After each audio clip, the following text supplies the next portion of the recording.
The weekend, the U.S. effort to restore virtually all previously terminated UN sanctions on the Islamic Republic of Iran, including the arms embargo, pursuant to UN Security Council Resolution 2231. The Trump administration has always been honest about what the Iranian regime really is. A radical revolutionary and the world's leading state sponsor of terrorism and anti-Semitism. President Trump understood that the JCPOA was an abject failure. It didn't bring Iran into the community of nations or block Tehran's path to a nuclear weapon. Instead, it was an exercise in appeasement. It gifted the regime billions and paved the way for Iran to become the arms dealer of choice for terrorist groups and dictators all across the world in just 5 short years. Just imagine what Iran would do if we were able to freely purchase more advanced weapons. We have no intention of letting that happen. The President's executive order announced today gives us a new and powerful tool to enforce the UN arms embargo and hold those who seek to evade UN sanctions accountable. Today, I will take the first action under this new executive order by sanctioning the Iranian Ministry of Defense and Armed Forces Logistics and Iran's Defense Industries Organization and its director. We're also sanctioning the previous president of Venezuela, Nicolas Maduro. For nearly 2 years, corrupt officials in Tehran have worked with the illegitimate regime in Venezuela to flout the UN arms embargo. Our actions today are a warning that should be heard worldwide. No matter who you are, if you violate the UN arms embargo on Iran, you risk sanctions. I'm also announcing sanctions on Hamid Reza Gardarani and Ahmad Shivai under an existing U.S. authority targeting proliferators of weapons of mass destruction. These individuals are central to Iran's uranium enrichment operations. When we launched the maximum pressure campaign back in 2018 under President Trump's leadership, the critics said it wouldn't work. They were wrong. Our sanctions have saved countless Muslim, Jewish, and Christian lives by denying Tehran access to more than $70 billion that could have otherwise gone to terror. We've done this all while keeping a channel open for humanitarian trade and assistance. As we are demonstrating today, we'll keep it up until the Iranian regime comes to the table and accepts a real deal for change in its behavior. The American people should know that we will always put their safety first. I'll now turn the podium over to Secretary Mnuchin. Stephen?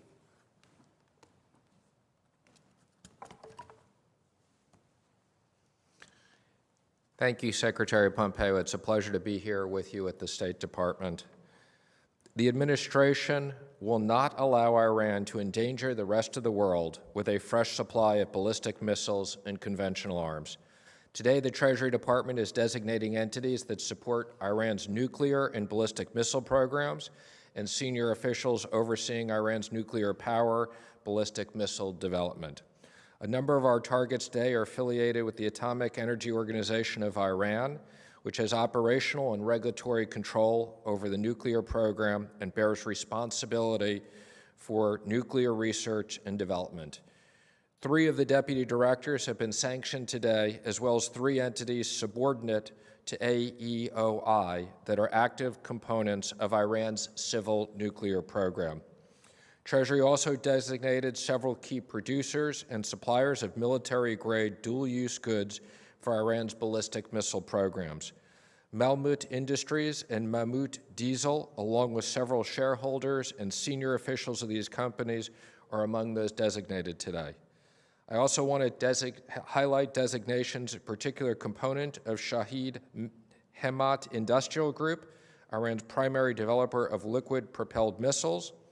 In particular, Shahid Haj Ali Mavahad Research Center is responsible for the integration, final assembly, testing of liquid propellant ballistic missiles and space launch vehicles. Furthermore, any financial institutions that knowingly facilitate a significant transaction for these individuals or entities could be subject to U.S. sanctions. This administration will use every tool at our disposal to stop Iran's nuclear, ballistic, missile, and conventional weapons pursuits, which uses directly to threaten and terrorize the rest of the world.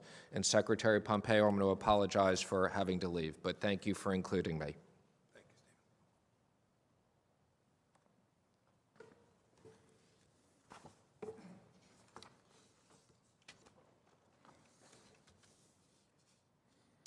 Good morning, everyone, and thank you.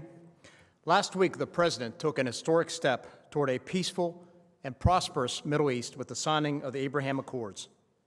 Today, the United States is taking another important step to both protect the American people and deter Iranian aggression against our troops, our interests, and our allies and partners.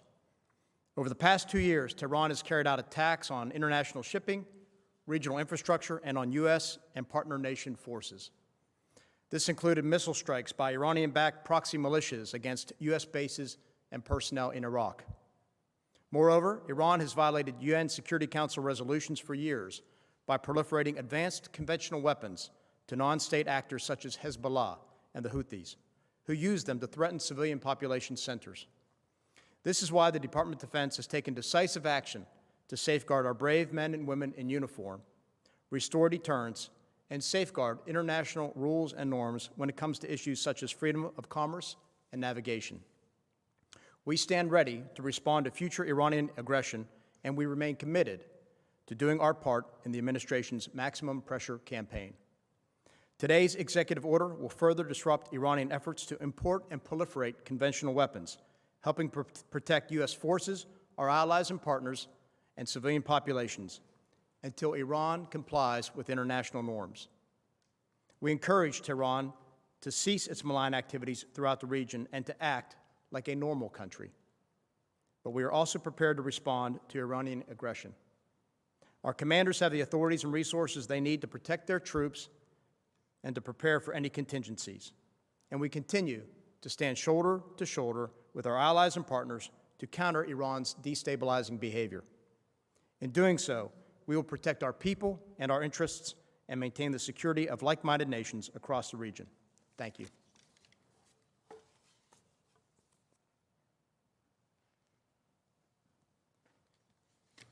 Good morning.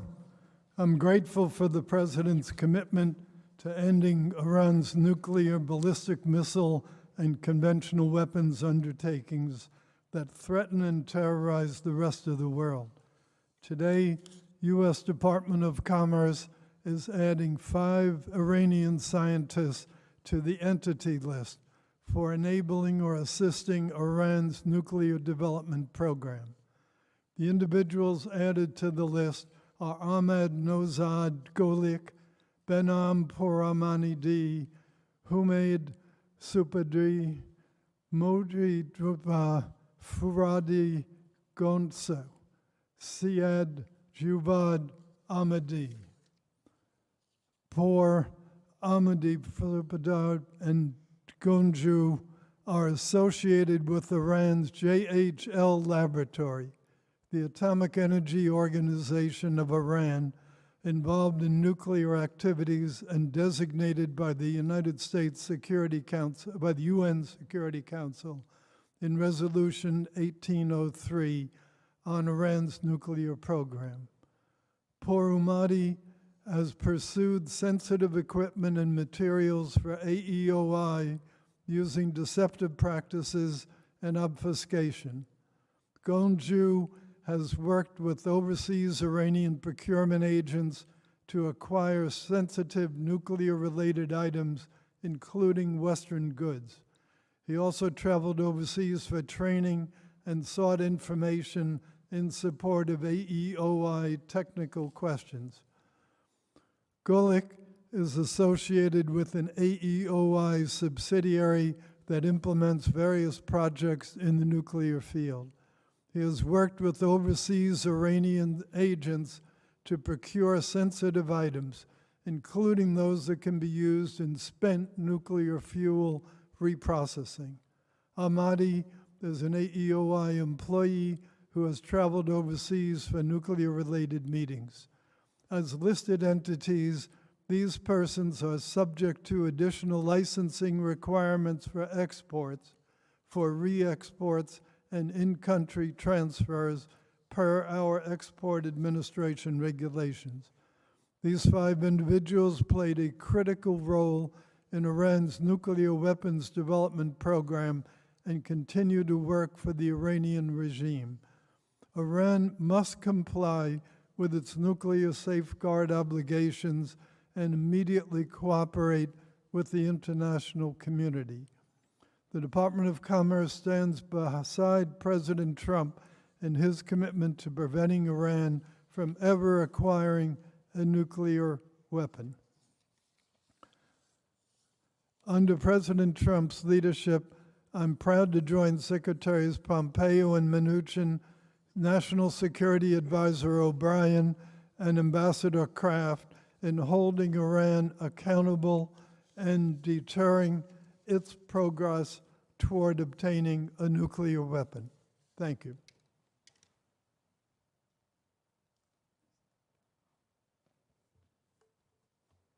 Good morning. The actions we're announcing today and our work in the Security Council over the last 3 months have been driven by a single purpose: the pursuit of peace. What makes America unique is that we stand up for what is right. As we have in the past, we will stand alone to protect peace and security at all times. We don't need a cheering section to validate our moral compass. We do not find comfort based solely on numbers, particularly when the majority has found themselves in an uncomfortable position of underwriting terrorism, chaos, and conflict. We refuse to be members of that club. The United States is a force for good in the world. We led the creation of the multilateral system we know today, and we remain its largest funder. But as I have said repeatedly, when it fails, we will not. False hopes on part of the Security Council members that the JCPOA might contain Iran's nuclear ambitions do not excuse members from their obligations to reimpose sanctions pursuant to the process outlined in Resolution 2231. It is now our expectation that all UN member states will fulfill their legal obligation and reimpose sanctions on Iran. As we have demonstrated today, the United States will do everything necessary to ensure that the Islamic Republic of Iran, the world's leading state sponsor of terrorism, cannot inflict even greater harm on the world with more deadly weapons. We are doing this for peace. We are doing this for the safety of the American people, the people of the Middle East, the people of Europe, and the people of the world. Thank you.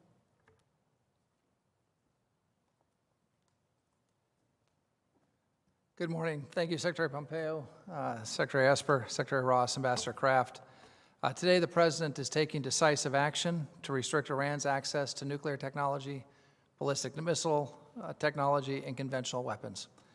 The UN Security Council has sadly failed in its mission to promote international peace and security by not extending the conventional arms embargo on Iran.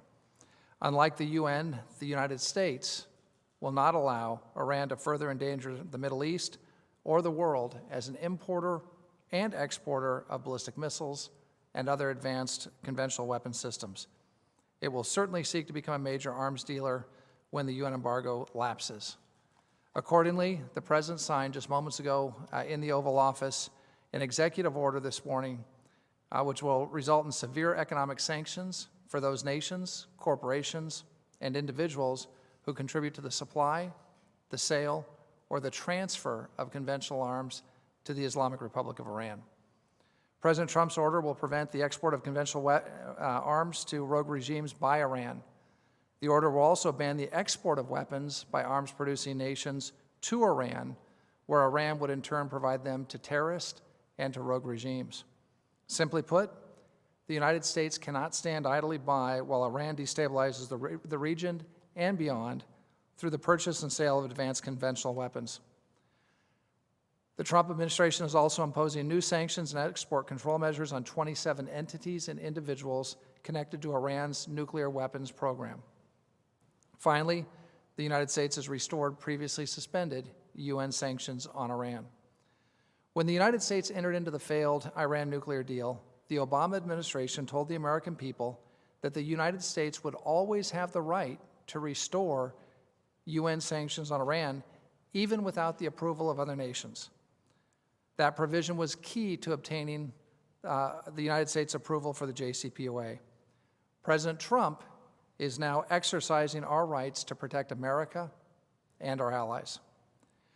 The Iranian regime has repeatedly lied about its nuclear weapons program, its archive, and denied access to international inspectors. Today's actions send a clear message to the Iranian regime that such conduct will not be tolerated. The United States is also sending an unmistakable message to the international community, those who appease and enable Iran, that they must at long last turn away from Iran's malign activities. Rather than waste resources chasing after a nuclear bomb or regional hegemony, the Iranian regime should provide the Iranian people with what they want and with what they deserve, a thriving and prosperous Iran. After decades of division and conflicts, a new dawn has arisen in the Middle East. The Abraham Accords signed at the White House last week represent the most significant step toward peace in the Middle East in over 25 years. Iran should use this moment in history. They should forswear terror, hegemony, and the pursuit of nuclear weapons and put away old grievances.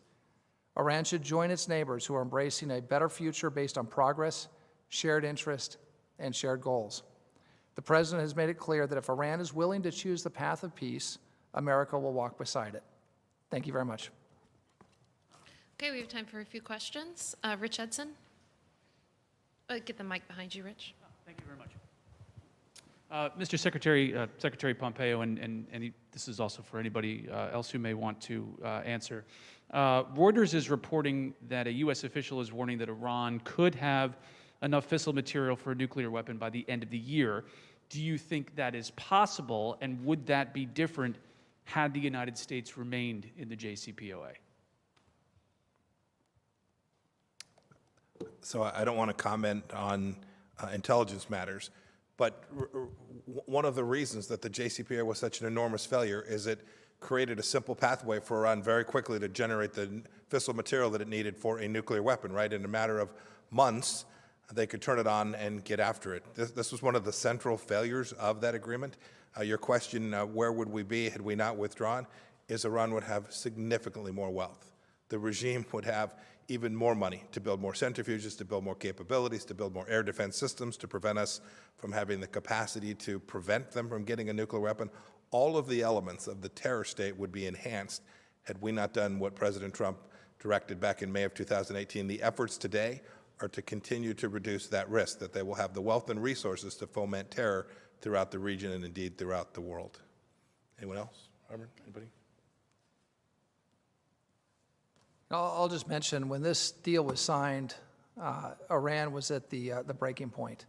And instead of keeping sanctions on and getting a great deal, the United States and a number of other countries took the pressure off Iran. And they gave Iran $150 billion in sanctions relief. They also gave Iran another $1.8 billion in a settlement for cases, 400 million in Swiss francs, so that was in cash. The idea was that if this money was given to Iran, that Iran would use it for its middle class, would make Iran a prosperous state, a regular stakeholder in the world. Instead, what Iran did is they used that for terrorist proxy wars throughout the Middle East. What's happened with the sanctions that have been reimposed by President Trump and his administration is that Iran again has been squeezed, and we're seeing that reflected in Hezbollah's restricted funds. We've seen it in the Houthis' restricted funds. We've seen it in some breathing space in Iraq. So these sanctions will further enhance peace in the region by denying funds to the Iranians who use those those funds, A, to build centrifuges, to spin centrifuges, and to support their aims in the region and globally. What we want is a great deal with Iran, and what the President has said is if Iran is willing to forswear regional terrorism and proxy wars and is willing to end its pursuit of a nuclear bomb, Iran could be a tremendously prosperous state. It has tremendous oil reserves. It could be just a beacon in the Middle East. And the Iranian people, most importantly, could enjoy prosperity and peace. Unfortunately, the regime hasn't chosen that route. We're hoping that with these renewed sanctions, that'll be some inducement for Iran to change its behavior. Thank you. Stars and Stripes, Caitlin Kenny. She's right up here. Caitlin, there's a mic right behind you. Yeah. Thank you. In reference to Secretary Esper's comments about protecting the forces, are military now in the region being put on a higher state of alert? What are some of the ways that you're doing to protect the troops that are there? Well, our military forces in the Middle East, of course, maintain a high state of alert, and we are constantly looking at adjustments. I've had the chance over the last 24 hours to talk to the Chairman of the Joint Chiefs of Staff, and he has spoken with our commanders as well. And we continue to maintain all of our operational readiness we need. We are in close contact with our partners in the intelligence agencies and, of course, with our regional partners and allies. So, again, we feel very confident with regard to our readiness and preparedness to deal with anything that might happen in the region. Again, the important thing is that Iran complies with international rules and norms and the expectations we have set forth for them and become a normal country. Thank you. Jean Marais, DPA, right here. Thank you. Thanks a lot. Secretary Pompeo, the E3 countries are not engaging with the U.S. claim that it triggered the snapback. They even called it incapable of having any legal effect. What measures specifically is the Trump administration planning to bring Germany and the other countries in line?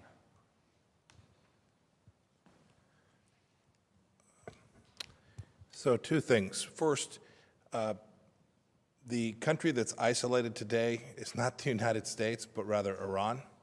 By these actions, we have made very clear that every member state in the United Nations has a responsibility to enforce these sanctions.